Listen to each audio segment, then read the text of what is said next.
everybody. I'm Miss Jen. And I'm Helgi. And we are working on our Adventures in Science Award. And we have our solar powered eco kit to work on with you. Are you ready to get started? Yes. Let's get started. So instead of doing a series or a parallel circuit experiment to fulfill the requirement for Adventures in Science, we are building solar and battery powered devices to fulfill that requirement and answer similar questions associated with this experiment. And you can see we have our parts out and we spread them across, so they are very neat. We will need this poster that comes with your kit because the instructions are on the back. Yay! And the parts are at the top with associated numbers for each step. So let's get started with our helicopter. All right, step 1. You will need parts 1, 2, and 3. Here you go. And how are you putting those together, Helgi? I'm putting both holes through both of the pegs for all 4 of them. And then there's a hole in the middle and a peg in the middle that you have to put through. All right, step 2, parts 4. And can you get the helicopter stand? Thank you. 5. There is a wall in the back that is not there, so the wire can come out. And what is this? This is the motor that's going to spin the blade. All right, now we need parts 8, 6, 7, 8, 9, and 25. Connectors. You put it through this hole, and then it sticks into that hole. And be careful when you put it over top of your motor because it has to Don't just fit. connect it, put it like right here while you're connecting it. And put these like it's making a backwards thumbs up with both hands. We need part number 10 for step 4. And we need to connect the propeller. Step 5 is how we get it to work. Here is our solar panel. And this is part number 13 that we place in the back of our solar panel. And can you get 12? Very good. And this is the little stand that you put the thing on, the solar panel on. And then you connect the wires like this. And then you got your helicopter and the solar panel. Are you ready to test it out? Yes. Let's go.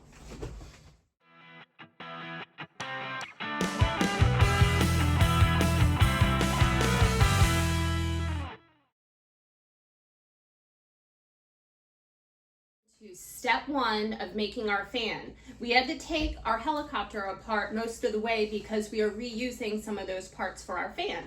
However, we were able to keep our blades the same because they are the same for the fan. All right, but we also need number 14, 4, and 15. So you will need these 3 parts to add to your fan for step 1. So place your motor inside the white housing and then snap the lid on top of it. Now we also need 16 and 17 and 2 number 25s.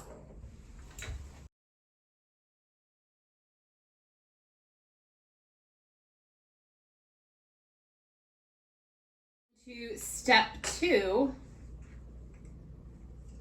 Connecting these little these little hills to the little gaps here, and then putting the fan on.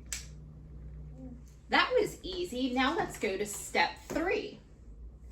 Okay, we need number 12 again. We need number 18. And the white base as well. Oh, 425s, let's get those. And then we're gonna connect the blue base to the white base.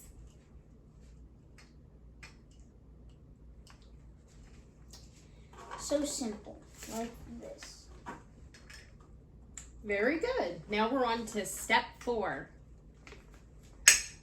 So you will need our solar panel, and then piece number 21, which is the long rod instead of the little short orange one that will connect to our fan. And where does that go, Helgi?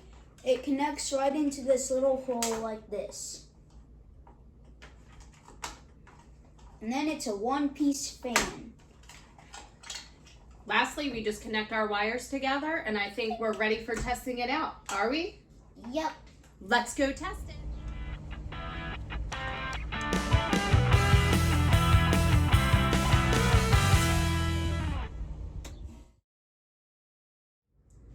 Last but not least, we're going to make our windmill. We took our fan apart except for our blue base, our blue handheld, and the motor, housing, and cap.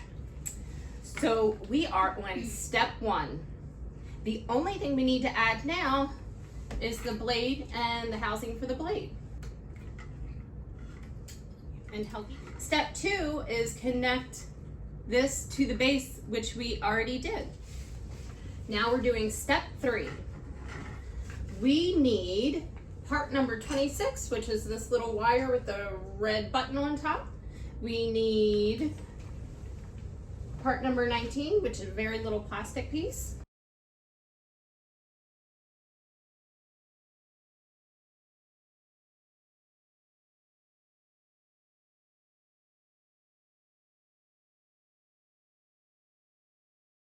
Our base, so we will connect our base and make sure we have our wire hanging out the back.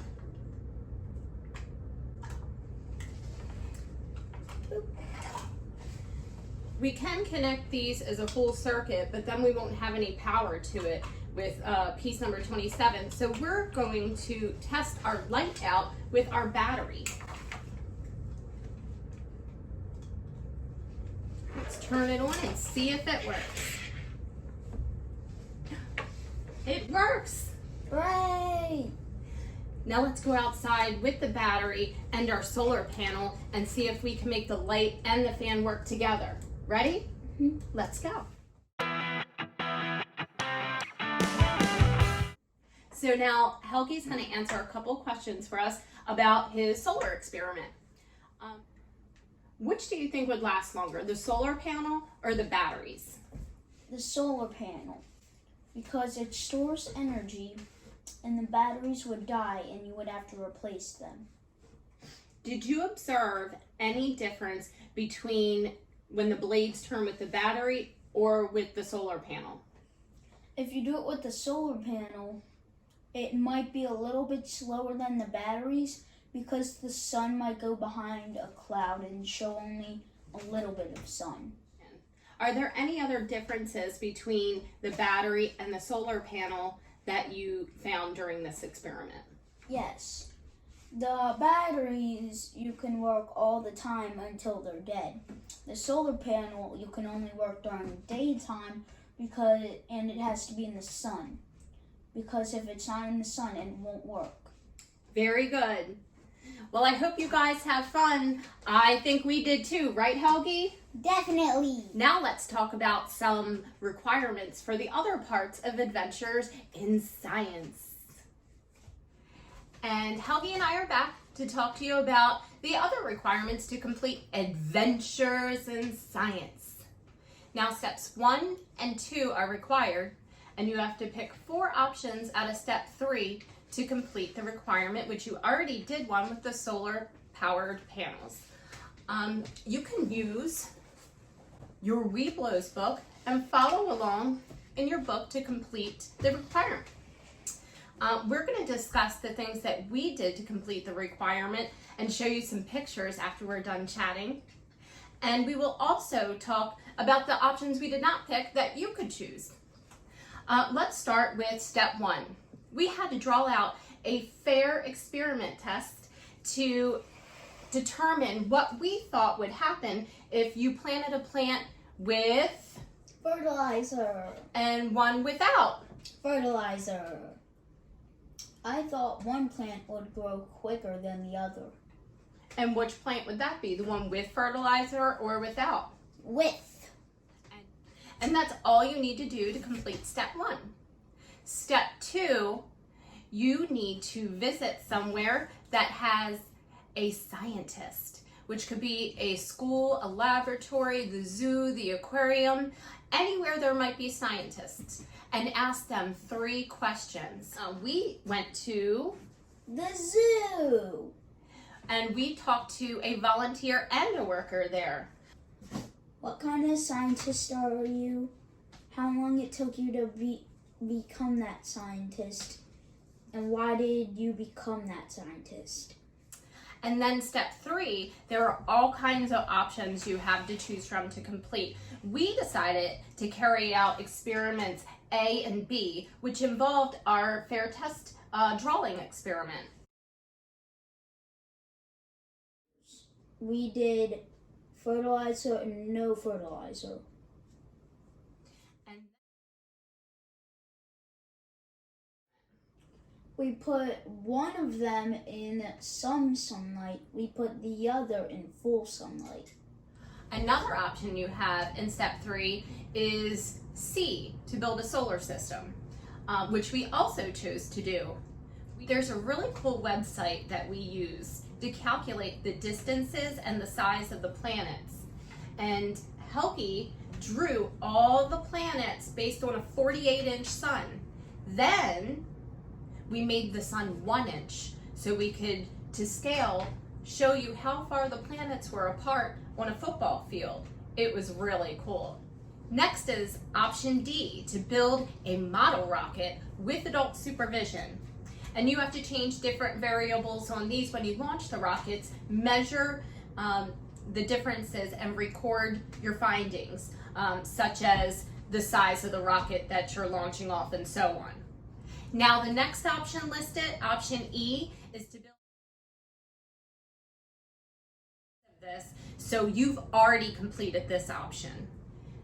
Now the next option I think is really cool because I like astronomy, and that deals with the stars.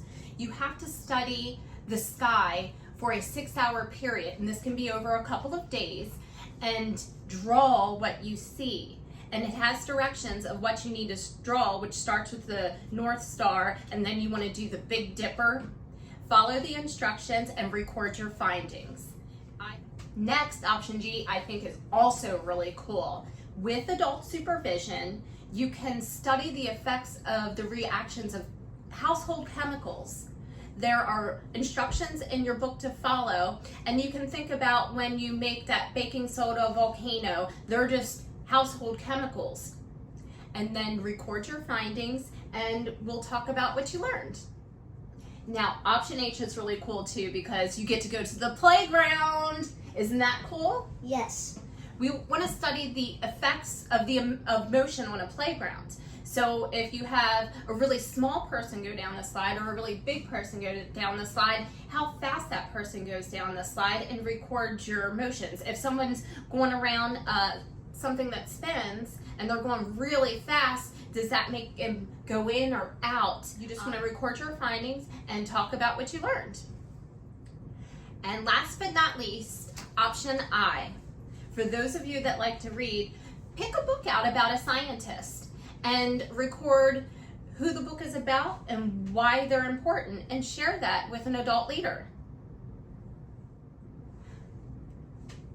All right, everyone, I hope you're ready to get started with your adventures in science projects. We had so much fun completing ours, didn't we?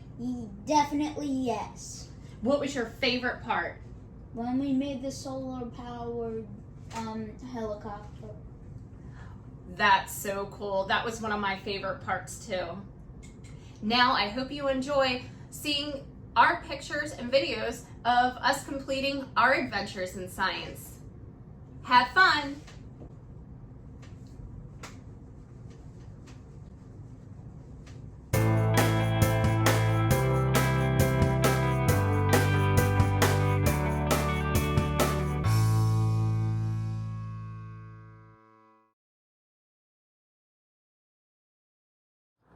The animal keepers are zoologists, biologists. Why did I decide to volunteer? Because I love people, but I also love conservation biology.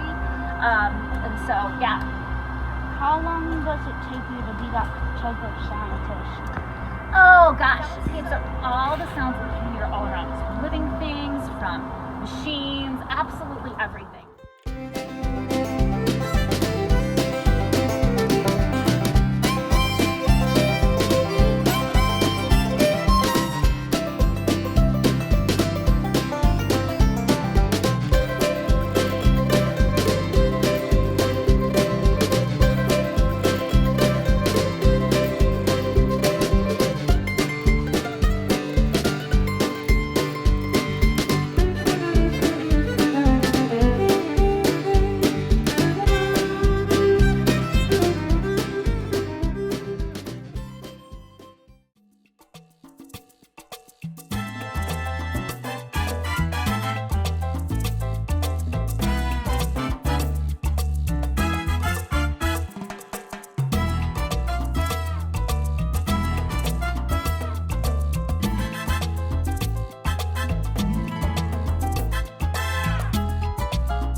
Football field here at Chesterwood Park so we can show you to scale how far the planets are apart.